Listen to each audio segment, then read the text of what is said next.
ಇಲ್ಲಿಯವರೆಗೆ ನಿಮ್ಮ ಮಾತಿನ ಮೇರೆಗೆ ನಾನು ವರ್ಷಾಳ ಸುಳ್ಳು ವರದಿಯನ್ನು ತಯಾರಿಸಿದೆ. ಅವಳಿಗೆ ತಪ್ಪು ಔಷಧಿ ನೀಡಿದೆ. ಈಗಂತೂ ನಮ್ಮ ಗೆಲುವು ಆಗಲಿದೆ.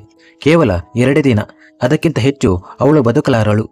ಇದರ ನಂತರ ಆ ಹುಡುಗಿ ನಿಮಗೆ ಎಲ್ಲಿಯೂ ಕಾಣಿಸುವುದಿಲ್ಲ ಮತ್ತು ನಮ್ಮ ಮೇಲೆ ಯಾರಿಗೂ ಅನುಮಾನ ಬರುವುದಿಲ್ಲ. ಮೆಡಿಕಲ್ ರಿಪೋರ್ಟ್ನಲ್ಲಿ ಅವಳಿಗೆ ಬ್ರೈನ್ ಟ್ಯೂಮರ್ ಇದೆ ಎಂದು ಸಾಬೀತಾಗುತ್ತದೆ.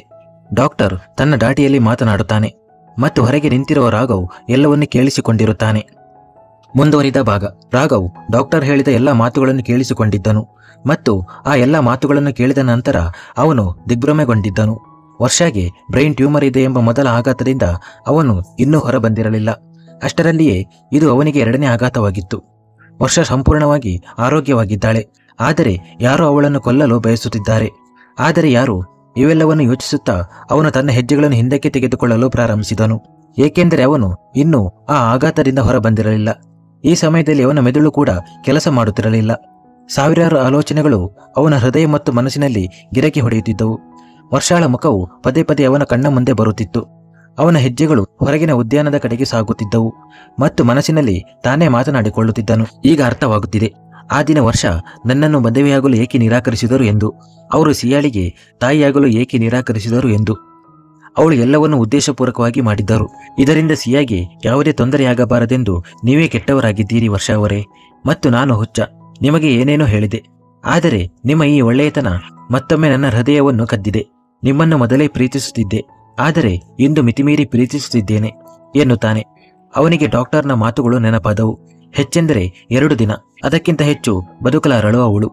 ಇದನ್ನು ನೆನಪಿಸಿಕೊಳ್ಳುತ್ತಿದ್ದಂತೆ ರಾಘವ್ ಒಳಗೊಳಗೆ ನಡುಗಿದನು. ಅವನು ತಕ್ಷಣ ವರ್ಷಾಳ ಮನೆ ಕಡೆಗೆ ಓಡುತ್ತಾ, 1 ಬಾರಿ ನಿಮ್ಮನ್ನು ಕಳೆದುಕೊಂಡ ನೋವನ್ನು ಅನುಭವಿಸುತ್ತಿದ್ದೇನೆ, ಇನ್ನು ಮುಂದೆ ಕಳೆದುಕೊಳ್ಳಲು ಬಿಡುವುದಿಲ್ಲ, ನಾನು ನಿಮ್ಮ ಬಳಿಗೆ ಬರುತ್ತಿದ್ದೇನೆ ಎಂದು ಹೇಳುತ್ತಾ ಅವನು ತನ್ನ ಬೈಕನ್ನು ರಸ್ತೆಯ ಮೇಲೆ ಸಾಧ್ಯವಾದಷ್ಟು ವೇಗವಾಗಿ ಓಡಿಸಿದನು. ಮತ್ತೊಂದೆಡೆ ವಿರಾಟ್ಗೆ ಯಾವುದೇ ಕೆಲಸದಲ್ಲಿ ಮನಸ್ಸಿರಲಿಲ್ಲ. ಬೆಳಿಗ್ಗೆಯಿಂದ ಅವನನ್ನು ಆವರಿಸಿಕೊಂಡಿದ್ದ ಆತಂಕವು ಈಗ ಅವನನ್ನು ಬಿಗಿಯಾಗಿ ಹಿಡಿದಿತ್ತು.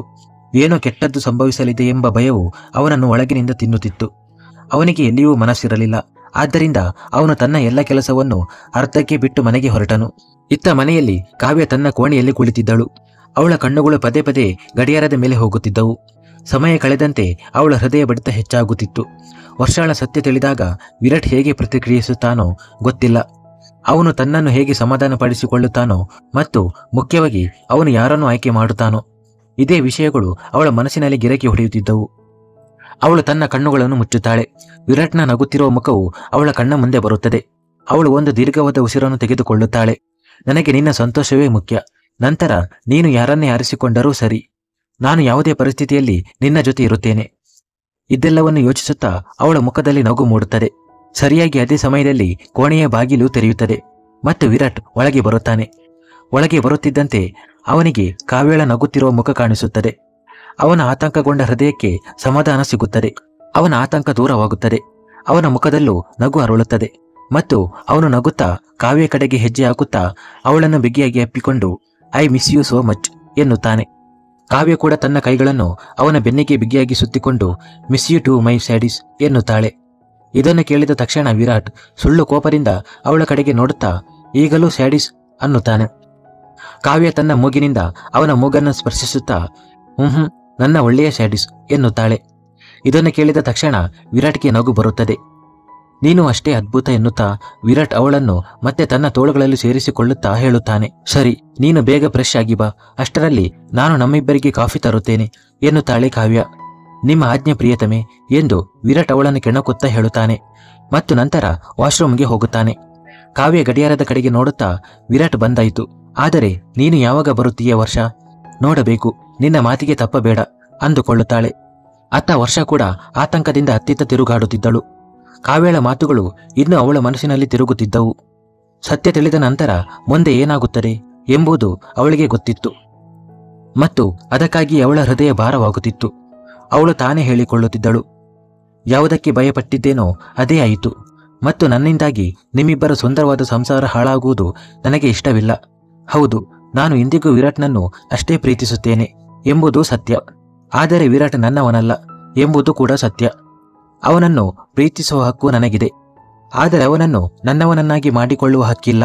ಅವನು ನನ್ನವನಾಗಬೇಕಿದ್ದರೆ ಎಂದೂ ಆಗಿರುತ್ತಿದ್ದ, ಆದರೆ ಈಗ ಅವನು ಕೇವಲ ನಿನ್ನವನು ಕಾವ್ಯ, ಕೇವಲ ನಿನ್ನವನು. ಮತ್ತು ನಾನು ಯಾವುದೇ ಕಾರಣಕ್ಕೂ ನಿಮ್ಮಿಬ್ಬರ ನಡುವೆ ಬರಲು ಬಯಸುವುದಿಲ್ಲ. ಆದರೆ ವಿರಾಟ್ಗಾಗಿ, ನಿಮ್ಮಿಬ್ಬರಿಗಾಗಿ ನಾನು ತುಂಬ ಸಂತೋಷವಾಗಿದ್ದೇನೆ. ಯಾವಾಗಲೂ ಹೀಗೆ ಇಬ್ಬರು ಜೊತೆಯಾಗಿರಿ ಅಂದುಕೊಳ್ಳುತ್ತಾಳೆ. ಅವಳ ಕಣ್ಣುಗಳು ಗಡಿಯಾರದ ಮುಳ್ಳುಗಳ ಮೇಲೆ ಹೋಗುತ್ತವೆ. ನನಗೆ ಗೊತ್ತು ನೀನು ನನಗಾಗಿ ಕಾಯುತ್ತಿದ್ದೀಯಾ ಎಂದು. ಆದರೆ ಕ್ಷಮಿಸು, ನಾನು ನನ್ನ ಮಾತನ್ನು ಮುರಿಯುತ್ತಿದ್ದೇನೆ. ಹೀಗೆ ಹೇಳುತ್ತಾ ಅವಳು ಒಳಗೆ ಕೋಣೆಗೆ ಹೋಗುತ್ತಾಳೆ. ಅತ್ತ ರಾಘವ್ ಬೇಗ ಬೇಗ ಬೈಕ್ ಓಡಿಸುತ್ತಿದ್ದನು, ವರ್ಷಳ ಬಳಿ ಆದಷ್ಟು ಬೇಗ ತಲುಪಲು. ವರ್ಷ ಇನ್ನೊಮ್ಮೆ ತಪ್ಪಾದ ಔಷಧಿ ತೆಗೆದುಕೊಳ್ಳಬಾರದೆಂದು ಅವನು ಬಯಸುತ್ತಿದ್ದನು.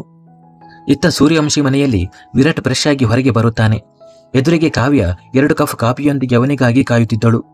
ಅವಳ ಮುಖದಲ್ಲಿ ವಿಚಿತ್ರವಾದ ಕಾಂತಿ ಇತ್ತು, ಒಂದು ವಿಚಿತ್ರವಾದ ಸಂತೋಷವಿತ್ತು. ಏಕೆಂದರೆ ಅವಳು ಮಾಡುತ್ತಿರುವುದು ಸರಿಯೆಂದು ಅವಳಿಗೆ ತಿಳಿದಿತ್ತು ಮತ್ತು ಮುಂದೆ ಏನೇ ಆದರೂ ಎಲ್ಲವೂ ಸರಿಯಾಗುತ್ತದೆ ಎಂದು ಅವಳು ನಂಬಿದ್ದಳು. ವಿರಾಟ್ ಟವೆಲನ್ನು ಒಂದು ಕಡೆ ಇಡುತ್ತಾ ಕಾವ್ಯ ಬಳಿ ಹೋಗಿ ಅವಳ ಕುತ್ತಿಗೆಗೆ ತನ್ನ ತೋಳುಗಳನ್ನು ಹಾಕುತ್ತಾ, ಏನಾಯ್ತು? ನಿನ್ನೆ ಮೊನ್ನೆ ದುಃಖದಲ್ಲಿದ್ದೆ ಮತ್ತು ಇಂದು ಸಂತೋಷದಿಂದ ನಗುತ್ತಿದ್ದೀಯ. ಇದು ನನ್ನ ಪ್ರೀತಿಯ ಪರಿಣಾಮವೋ ಅಥವಾ ಬೇರೆ ಏನೋ? ಅವನು ಕಾವ್ಯಳನ್ನು ಕೆಣಕುತ್ತಾ ಹೇಳುತ್ತಾನೆ. ಕಾವ್ಯ ಅವನ ಕೆನ್ನೆಗೆ ಪ್ರೀತಿಯಿಂದ ಹೊಡೆಯುತ್ತಾ, ನೀನು ಅಷ್ಟೇ ಗೊತ್ತಾ, ಇಂದು ನಾನು ಯಾರನ್ನೋ ಭೇಟಿಯಾದೆ. ಅವರನ್ನು ಭೇಟಿಯಾದ ನಂತರ ಪ್ರೀತಿ ಎಂದರೇನು, ನಿಜವಾದ ಪ್ರೀತಿ ಎಂದರೆ ಏನು ಎಂದು ನನಗೆ ತಿಳಿಯಿತು. ವಿರಾಟ್ ನಿಧಾನವಾಗಿ ಅವಳನ್ನು ತನ್ನ ಹತ್ತಿರಕ್ಕೆ ಎಳೆದುಕೊಳ್ಳುತ್ತಾ, ಓಹೋ ಹಾಗ, ನನ್ನ ಹೆಂಡತಿ ನನ್ನನ್ನು ಬಿಟ್ಟು ಬೇರೆಯವರ ಗುಣಗಾನ ಮಾಡುತ್ತಿದ್ದಾಳಲ್ಲ. ಅಂಥವರು ಯಾರು ಸಿಕ್ಕರು? ಯಾರು ಅವರು? ನನಗೂ ಕೂಡ ತಿಳಿಯಲಿ ಎಂದು ವಿರಾಟ್ ಹೇಳುತ್ತಾನೆ. ಇದನ್ನು ಕೇಳಿದ ತಕ್ಷಣ ಕಾವ್ಯಳ ಹೃದಯ ಬಡಿತ ಜೋರಾಗತೊಡಗಿತು. ಏಕೆಂದರೆ ಅವಳು ಈಗ ಏನು ಹೇಳುತ್ತಾಳೋ ಅದರಿಂದ ಅವಳ ಜೀವನ ಬದಲಾಗುತ್ತದೆ ಎಂದು ಅವಳಿಗೆ ತಿಳಿದಿತ್ತು. ಏನಾಯ್ತು ಈಗ? ಎಲ್ಲಿ ಕಳೆದು ಹೋದೆ? ವಿರಾಟ್ ಅವಳ ಮುಂದೆ ಬೆರಳುಗಳನ್ನು ಚಿಟಿಕೆ ಹೊಡೆಯುತ್ತಾ ಹೇಳುತ್ತಾನೆ. ವರ್ಷ ಎಂದು ಕಾವ್ಯ ಅವನ ಕಣ್ಣುಗಳನ್ನು ನೋಡುತ್ತಾ ಹೇಳುತ್ತಾಳೆ. ವರ್ಷ ಹೆಸರನ್ನು ಕೇಳಿದ ಕೂಡಲೇ ವಿರಾಟ್ನ ಹಣೆಯ ಮೇಲೆ ಗೆರೆಗಳು ಮೂಡುತ್ತವೆ. ಆದರೆ ಕಾವ್ಯ ಯಾವ ವರ್ಷ ಬಗ್ಗೆ ಮಾತನಾಡುತ್ತಿದ್ದಾಳೆಂದು ಅವನು ಇನ್ನೂ ಸರಿಯಾಗಿ ಅರ್ಥ ಮಾಡಿಕೊಳ್ಳಲು ಪ್ರಯತ್ನಿಸುತ್ತಿದ್ದನು. ಕಾವ್ಯಳಿಗೂ ಎಲ್ಲೋ ಒಂದು ಕಡೆ ಅವನ ಮಾತು ಅರ್ಥವಾಗುತ್ತದೆ ಮತ್ತು ಅವಳು ಅವನ ಮುಖವನ್ನು ತನ್ನ ಕೈಗಳಲ್ಲಿ ಹಿಡಿದುಕೊಂಡು, ನಿನ್ನ ವರ್ಷ ಎಂದು ಹೇಳುತ್ತಾಳೆ. ಇದನ್ನು ಕೇಳಿದ ತಕ್ಷಣ ವಿರಾಟ್ನ ಮುಖದ ಭಾವನೆಗಳು ಸಂಪೂರ್ಣವಾಗಿ ಬದಲಾಗುತ್ತವೆ ಮತ್ತು ಅವನು ಕೋಪದಿಂದ ಕಾವ್ಯಳನ್ನು ತನ್ನಿಂದ ದೂರ ತಳ್ಳುತ್ತಾ, ಹುಚ್ಚಿಯಾಗಿದ್ದೀಯ ನೀನು, ಇದು ಏನು ಅಸಂಬದ್ಧ ಮಾತು? ಅವನಿಗೆ ತುಂಬಾ ಕೋಪ ಬರುತ್ತಿತ್ತು. ಆದರೆ ಕಾವ್ಯಳನ್ನು ನೋಡಿ ಅವನು ತನ್ನ ಕೋಪವನ್ನು ನಿಯಂತ್ರಿಸಿಕೊಂಡನು. ಹಾಗೆ ಅವನು ಆಶ್ಚರ್ಯಪಟ್ಟಿದ್ದನು, ಏಕೆಂದರೆ ಅವನು ಎಂದಿಗೂ ಕಾವ್ಯಳಿಗೆ ವರ್ಷ ಬಗ್ಗೆ ಹೇಳಿರಲಿಲ್ಲ.